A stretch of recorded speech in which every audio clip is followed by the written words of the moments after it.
मैं संत वाणी चैनल को शुभकामना देना चाहता हूं कि पूरी दुनिया का सबसे बड़ा कुंभ मेला जो प्रयाग गंगा के इस पवित्र तट पर त्रिवेणी पर लगा है, ये आस्था का पर्व, आस्था का इतना बड़ा सैलाब पूरी दुनिया में कहीं देखने को नहीं मिलता है।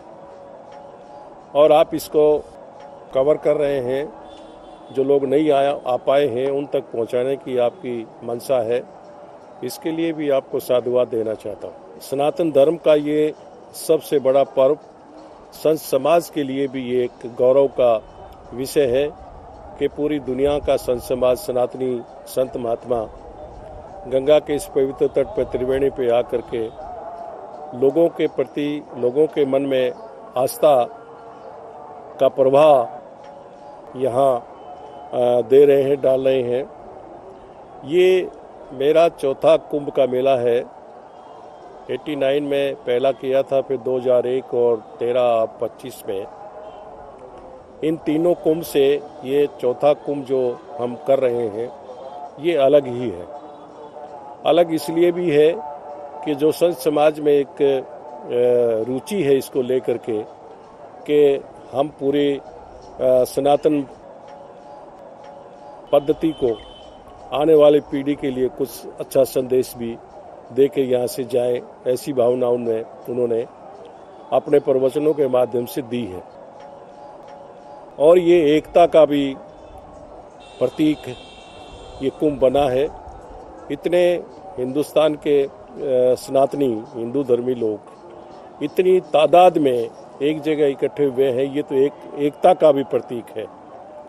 देश के प्रति भी भावना लोगों की बनी है, धर्म के प्रति भी लोगों की भावना बनी है। और ये सारा मेला ही धर्म के ऊपर निर्भर है और आस्था का है। हम लोग आश्रमों वाले यहाँ जो व्यवस्था की है वो आस्था की व्यवस्था की है। आने वाले गृहस्थियों में आस्था बनी रहे धर्म के प्रति, उसकी व्यवस्था संत समाज ने यहाँ की है। रहने के लिए टेंट लगे हैं, खाने के लिए भंडार खुले हैं, तो इससे बड़ी व्यवस्था और आस्था कहीं और हो नहीं सकती। पैरेलल सरकार को सहयोग किया है और सरकार ने भी संत समाज की मदद की है, इसमें कोई दो राय नहीं है। मेरा तो यही कहना है कि जो 12 साल में ये कुंभ 4 जगह लगते हैं, तो इलाहाबाद प्रयाग का सबसे बड़ा कुंभ होता है। तो अब ऐसा लग रहा है कि हर रोज प्रयाग जैसा कुंभ हमारे मन में बना रहेगा। यहाँ से कुछ न कुछ हम सीख के जा रहे हैं, धर्म के प्रति आस्था और राष्ट्र के प्रति आस्था। जयराम आश्रम सबसे पहले राष्ट्र धर्म को मानता है, देश को मानता है। देश के लिए हम क्या कर सकते हैं ये हमारी इच्छा रहती है। हमने यहाँ करीब 183 साल से जयराम आश्रम का झूसी में ये कैंप लगता है। हमारे आदि गुरुओं ने भी कैंप लगाए। आज मेरे गुरुजी को 2 फरवरी 1942 को उन्होंने दीक्षा ली थी, तो हमने उनका एक यहाँ पूजा से हनुमान जी की पूजा करके उनका ये वर्ष बनाया भी। आने वाले लोगों को बड़ा अच्छा लगा ये जाना कि भी यहाँ पे हमारे गुरुदेव ने दीक्षा ली थी, तो और भी उनकी भावना बनी है। जो लोग यहाँ आकर के संकल्प लेते हैं कि मैंने कुछ न कुछ अच्छे काम करने हैं। मुझसे बहुत से लोगों ने पूछा कि हम यहाँ आए हैं तो क्या करके जाएं। मैंने कहा कि आप यहाँ आए हैं तो कम से कम एक ऐसी चीज़ छोड़ के जाएं जो आपके शरीर को नुकसान देती है, परिवार को नुकसान देती है। कोई नशा आप करते हैं तो आप उस नशे को यहाँ छोड़ के जाएं, तो आपका इस मेले में आना सार्थक है।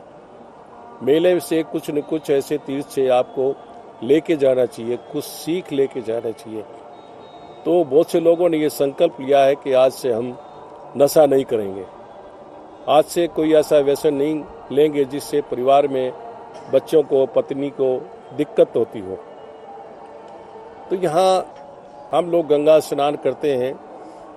त्रिवेणी है, त्रिवेणी हम लोग कहते हैं, यमुना है, गंगा है, सरस्वती है, लेकिन हम लोग सरस्वती को नहीं देख पाते हैं। सरस्वती क्या है? सरस्वती जो संतों की वाणी है वो सरस्वती बह रही है। वो धर्म का और राष्ट्र के प्रति समर्पित होने का संदेश देते हैं। संतों की वाणी बहता सरस्वती नदी के रूप में है, बहता एक तीर्थ है। तो यहाँ हमें तीनों चीज देखने को मिलती हैं, गंगा, यमुना और सरस्वती। ये हमारा जो संगम है एक मिलन का भी संगम है। चारों शंकराचार्य आकर के धर्म की शिक्षा देते हैं। हर संत अपने अपने माध्यम से प्रवचन देते हैं, लेकिन हम सब लोग उसको ग्रहण करके अपने जीवन को सार्थक बनाते हैं। सबसे बड़ी बात इस मेले में हमें ये देखने को मिली कि प्रेम समाज में बना है। इस देश में हम आज इतने करोड़ों लोग विदाउट इनविटेशन के इकट्ठे हुए हैं, तो ये एक प्रेम का प्रतीक है। राष्ट्र के प्रति समर्पित होने की भावना लोगों में जागृत हुई है। तो यही मेलों का यही उद्देश्य होता है। लोग आते हैं, अपनी आस्था व्यक्त करते हैं और चले जाते हैं। तो मैं तो यही कहूँगा, संत समाज से भी मेरा ये आग्रह है कि पूरा संत समाज, जितने भी हमारे धर्माचार्य बड़े हैं, एक जगह इकट्ठे होकर के उस राष्ट्र को धर्म का और राष्ट्र का संदेश दें कि हमें धर्म के प्रति कैसे रहना चाहिए, राष्ट्र के प्रति क्या हमारा धर्म है, निभाना चाहिए। तो ये इससे भी हमें अपने धर्म में और बल मिलेगा।